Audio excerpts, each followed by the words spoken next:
मैं आपका अटल बोल रहा हूँ।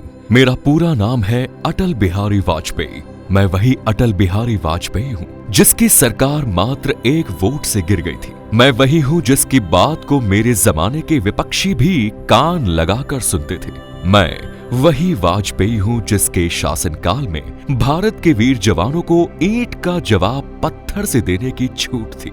मैं वही अटल हूँ जिसने मिसाइल मैन कलाम साहब के साथ मिलकर परमाणु परीक्षण कर भारत को परमाणु शक्ति संपन्न देश घोषित कर दिया था। मैं वही कवि हूँ जिसकी कविताओं से देशभक्ति और राष्ट्रहित का भाव झलकता था। मैं आज की मेरी इस आत्मकथा में मेरे संपूर्ण जीवन की कहानी सुनाऊंगा। इससे पहले आपने इस चैनल को अभी तक सब्सक्राइब नहीं किया है तो जरूर सब्सक्राइब कर लीजिए।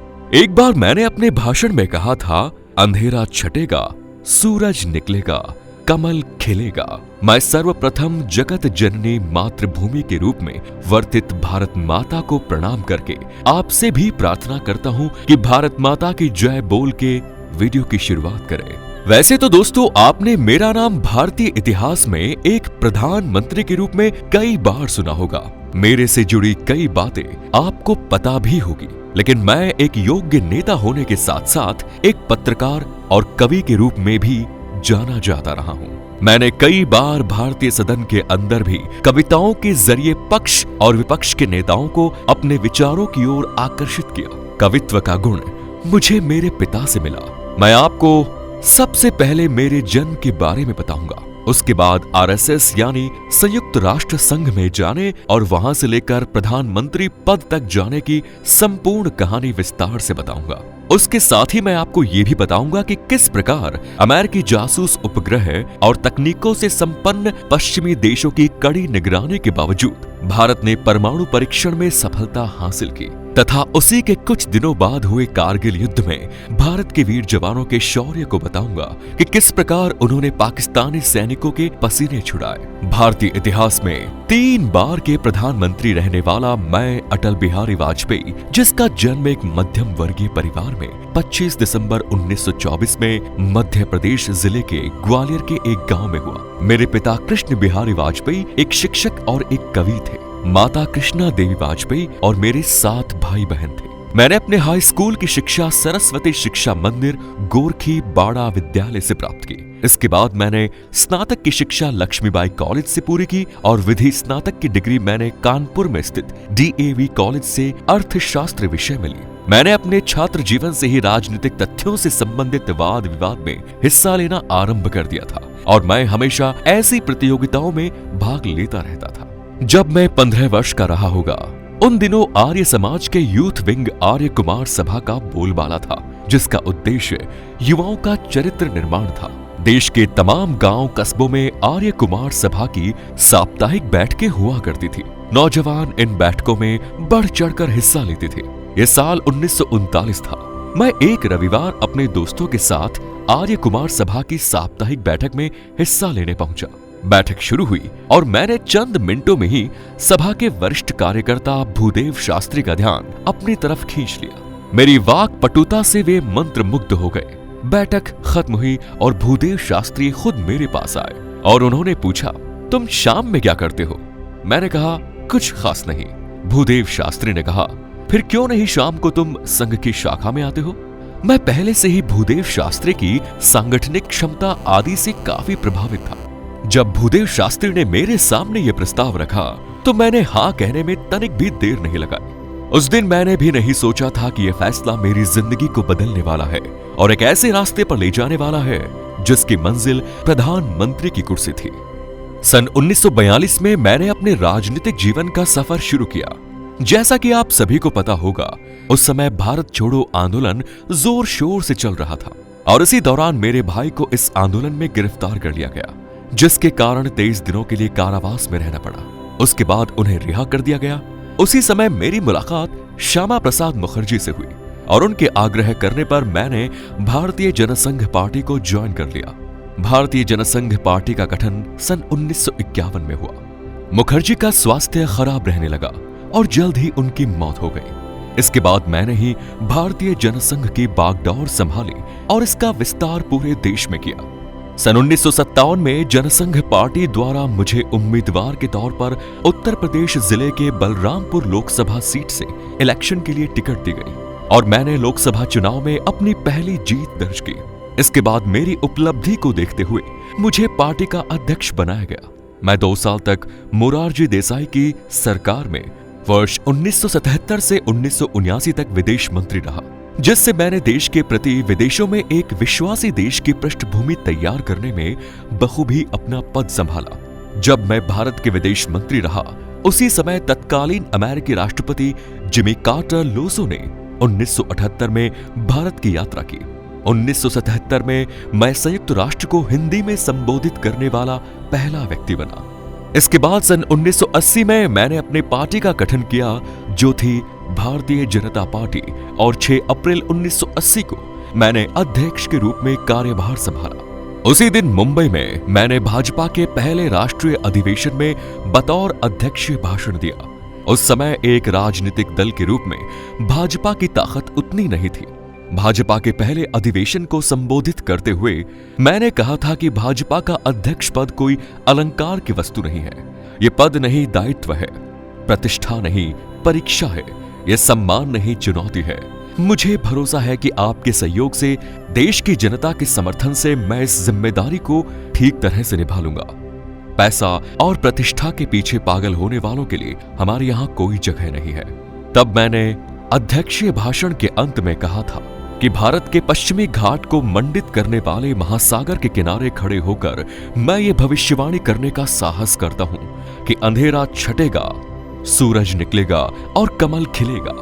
मेरे इस भाषण ने पार्टी कार्यकर्ताओं को जोश से भर दिया। 38 साल पहले की गई मेरी ये भविष्यवाणी सच साबित हुई और आज देश के 31 राज्यों में से 19 में भाजपा गठबंधन की सरकार है।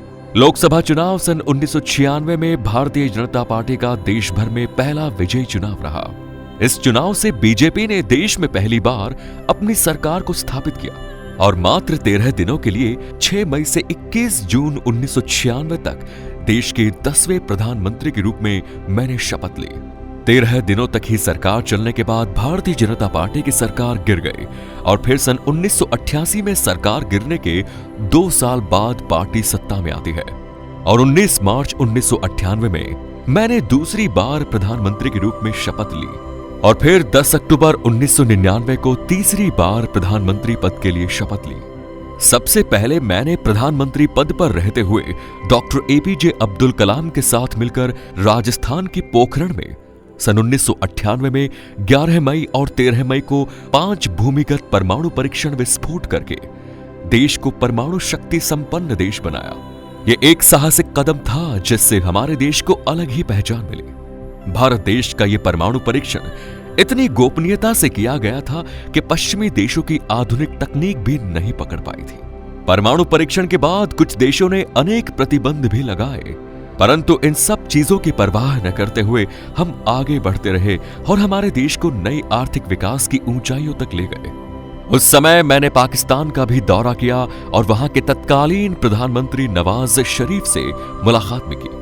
मैंने 19 फरवरी 1999 में दिल्ली से लाहौर तक की बस सेवा शुरू की, जिसे सदाए सरहद का नाम दिया गया। बस सेवा शुरू करके दोनों देशों के बीच आपसी रिश्ते में सुधार लाने की पहल की, लेकिन पीठ पीछे वार करने वाले ये काफिर कहां सुधरने वाले थे। कुछ समय बाद गद्दार पाकिस्तानी सेना प्रमुख परवेज मुशर्रफ की शह पर पाकिस्तानी सेना और आतंकवादियों द्वारा कारगिल क्षेत्र में घुसपैठ शुरू कर दी गई और कई पहाड़ की चोटियों पर अपना कब्जा कर लिया। कारगिल युद्ध, जिसे ऑपरेशन विजय के नाम से भी जाना जाता है, भारत और पाकिस्तान के बीच मई और जुलाई 1999 के बीच कश्मीर के कारगिल जिले में हुए सशस्त्र संघर्ष का नाम है। पाकिस्तान के पूर्व प्रधानमंत्री नवाज शरीफ और सेना प्रमुख जहांगीर करामात के बीच 1998 के करीब मतभेद बढ़ गए थे। करामात की सेवानिवृत्ति के पश्चात किसे सेना प्रमुख बनाया जाए, इस बात पर भी बहस चल रही थी।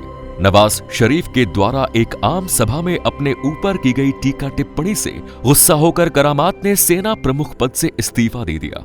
नवाज शरीफ ने जनरल परवेज मुशर्रफ को सेना प्रमुख के पद पर नियुक्त किया। पाकिस्तानी सेना और कश्मीरी उग्रवादियों ने भारत और पाकिस्तान के बीच की नियंत्रण रेखा पार करके भारत की जमीन पर कब्जा करने की कोशिश की। पाकिस्तान ने दावा किया कि लड़ने वाले सभी कश्मीरी उग्रवादी हैं, लेकिन युद्ध में बरामद हुए दस्तावेजों और पाकिस्तानी नेताओं के बयानों से साबित हुआ कि पाकिस्तान की सेना प्रत्यक्ष रूप से इस युद्ध में शामिल थी।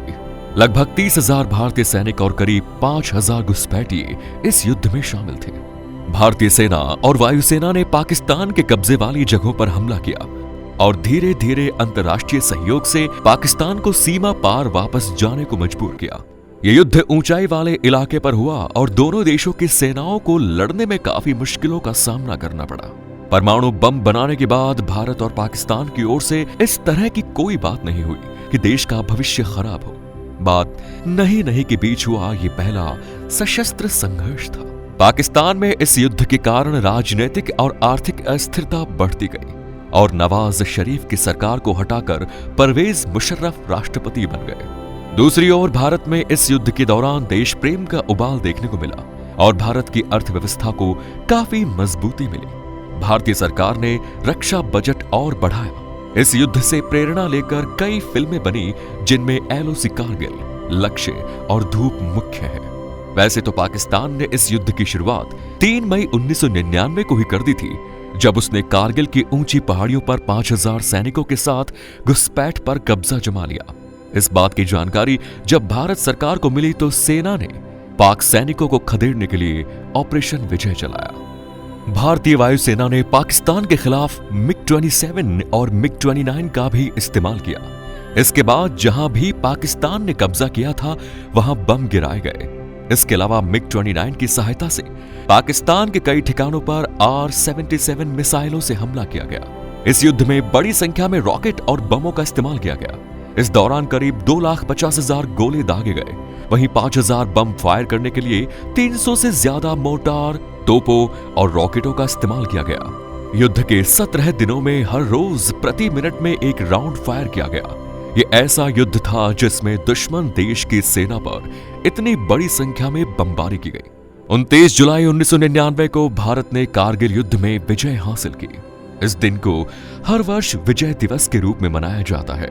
66 दिन तक चला कारगिल युद्ध भारतीय सेना के साहस और जांबाजी का ऐसा उदाहरण है जिस पर हर भारतीय देशवासी को गर्व होना चाहिए।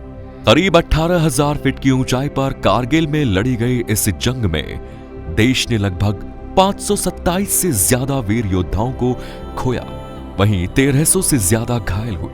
युद्ध में 2700 पाकिस्तानी सैनिक मारे गए और 250 पाकिस्तानी सैनिक जंग छोड़ के भाग गए। आज भी कारगिल के युद्ध का भय पाकिस्तानी सेना को भारत की ताकत याद दिलाता रहता है। अब कारगिल युद्ध के बाद सभी पार्टियों के सपोर्ट से मैंने निर्णय लिया कि देश की आर्थिक व्यवस्था को सुधारने के लिए प्राइवेट सेक्टर को आगे बढ़ाया जाए। मुख्य योजनाएं नेशनल हाईवे डेवलपमेंट प्रोजेक्ट व प्रधानमंत्री ग्राम सड़क योजना रही।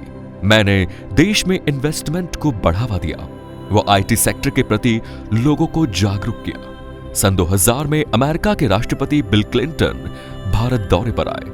इस दौरे का दोनों देश की प्रगति व रिश्ते में बहुत बुरा प्रभाव पड़ा। 2001 में सर्व शिक्षा अभियान की शुरुआत की गई, जिसके अंतर्गत 6 से 14 वर्ष के बच्चों के लिए शिक्षा निशुल्क तथा अनिवार्य की गई।